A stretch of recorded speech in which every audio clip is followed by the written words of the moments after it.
questions for you. What makes some leaders more effective at leading and relating across diverse cultures than others?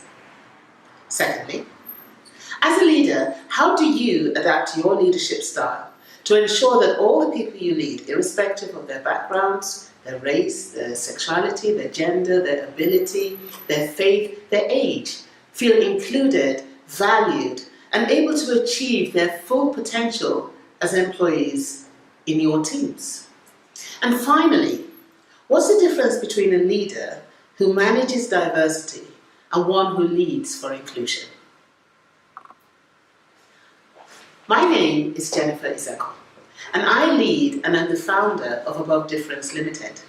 We're an organisation committed to supporting leaders and their organisations to do difference differently. I'm a John Maxwell leadership coach and one of the few fully certified advanced cultural intelligence facilitators in the United Kingdom. We're really excited about the opportunity to work with HC1, the Kind Care Company. So you might be asking, what is cultural intelligence? And it's actually referred to as CQ, which is your cultural intelligence quotient, in the same way you have EQ and IQ. But what is cultural intelligence and why is it different from any other diversity training which you may have undertaken in the past? Now, about 30 years ago, 3 professors, Anne, Van Dyne and Early, came up with a definition of cultural intelligence. They defined it as a capability to work and relate effectively across diverse cultural contexts. So there are 4 defining facts about cultural intelligence that set it apart from anything else you might have done around diversity and inclusion in the past. The first one is that cultural intelligence is developmental. Now, this means that you can develop your cultural intelligence irrespective of where it is at the moment. And this sets it apart from things like unconscious bias training that simply say, we've got our biases and that's kind of the way it is. With cultural intelligence, you can learn how to increase it. The second thing is that it has academic validity and is underpinned by a wide range of research that you can access on the internet, and there are a good range of resources and books which we will be supplying to you as part of your training program. The third thing is that it's based on a clearly defined framework, and your journey will start with an assessment that's used by people all over the world to identify where their cultural values are and how cultural intelligence impacts on the way they lead and act when working with people who are different from them. And finally, it's predictive. So understanding your cultural intelligence will also help you understand why and how you react and behave in a wide range of diverse cultural contexts and why you react to people in certain ways. So I've talked about cultural intelligence, but at the beginning we talked about cultural intelligence and inclusive leadership. And one of the questions I asked you at the beginning was, how, as a leader, do you adapt your leadership style to ensure that when you're leading people who are different from you in some way or the other, that you make them feel included, valued, and you provide equality of access to the full range of opportunities they need to become the best employees and the best members of staff that they can. Now, this is a challenge not just for leaders like you, but recent research has identified that it's a challenge for leaders all over the world, leading across diverse cultural contexts.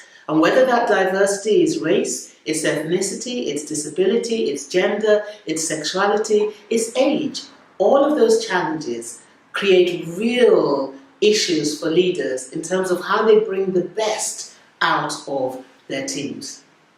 In a minute, I'm going to show you a clip by David Livermore, who's the founder and president of the Cultural Intelligence Institute in America. They license facilitators like me to teach cultural intelligence across the world. In this clip, David Livermore talks about diversity and how diversity alone is not enough. Watch this. At the Cultural Intelligence Center, we don't view diversity and global partnerships primarily as problems that need to be fixed.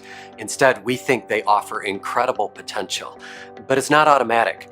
Diversity by itself does not lead to better solutions. In fact, when cultural intelligence levels are low, diverse teams underperform homogeneous teams. But when cultural intelligence levels are high, diverse teams outperform homogeneous teams on pretty much every measurement. Profitability, productivity, cost saving, innovation, on a whole, they come up with better solutions. And so that's why we do what we do. coming alongside individuals and organizations, helping them assess and improve their cultural intelligence so they can leverage their differences to come up with better solutions in the world.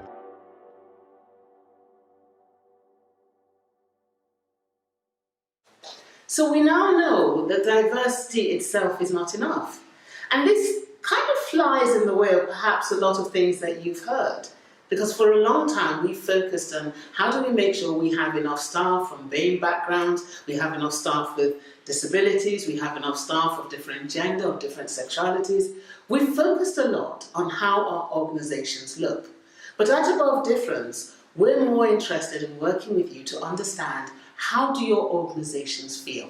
How do they feel to people who are different? How do they feel to people who've got protected characteristics?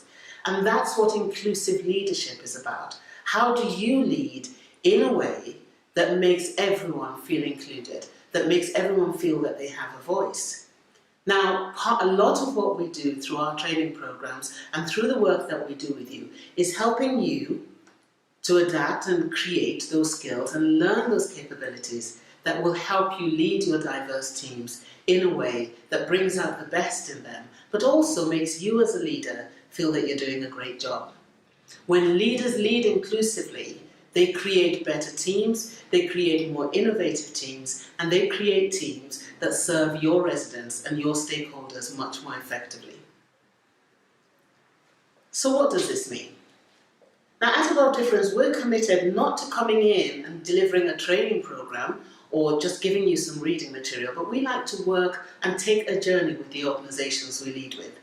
Your journey will start with an assessment. You'll receive a link inviting you to take a culturally intelligent assessment online. If you're a senior leader, you'll be invited to nominate 4 raters to take the assessment with you. This will help you understand your cultural intelligence, not just from your perspective, but how others see you as well. Now, don't worry.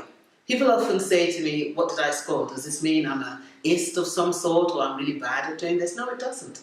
Our cultural intelligence is not something that we all have instinctively. We have to develop it.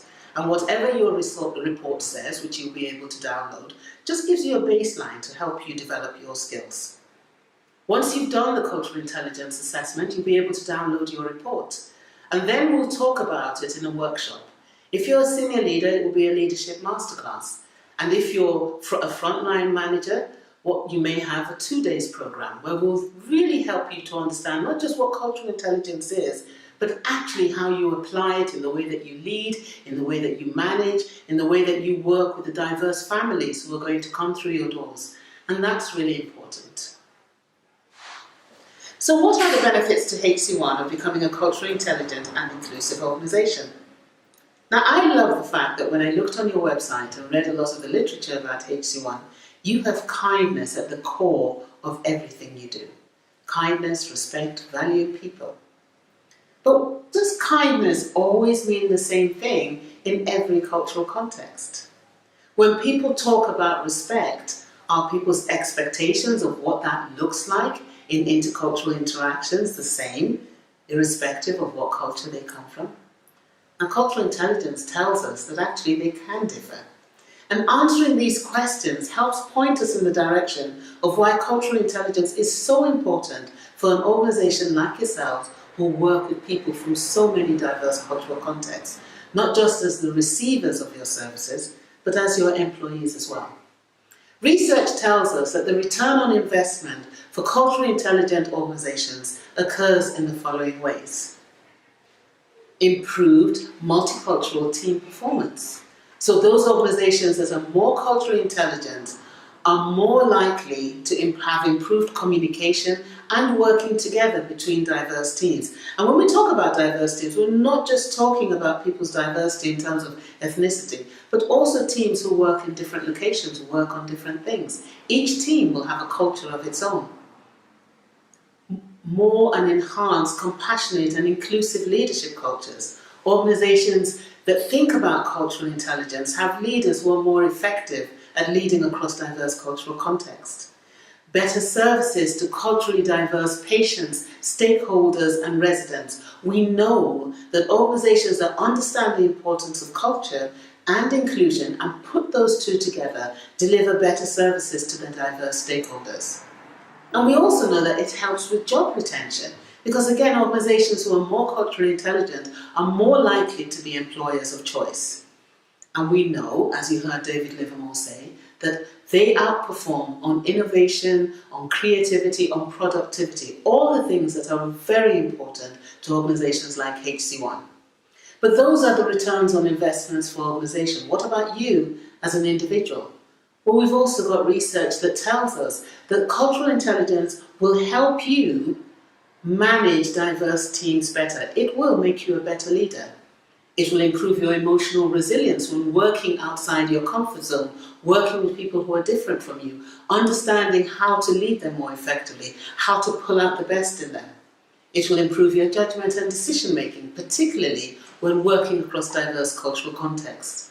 And it will improve your overall work performance when working with diverse teams, when you're trying to build trust, when you're trying to create innovation, when you're trying to achieve shared goals. Now, I hope you've really enjoyed this short insight into the work that we're going to be doing with you into cultural intelligence and inclusive leadership. We've provided you with a fact sheet that will give you a bit more information on it, and I imagine those are going to be given out to you at the end of my talk. You've also got in that fact sheet some reading links, and that means you can go online and check out some articles and videos on cultural intelligence, and I hope that further spikes your interest for the work that we're going to be doing together. I hope you enjoy reading those, and I'm really looking forward to working with HC1 to add cultural intelligence into kindness and the things that you already do so very, very well. Thank you.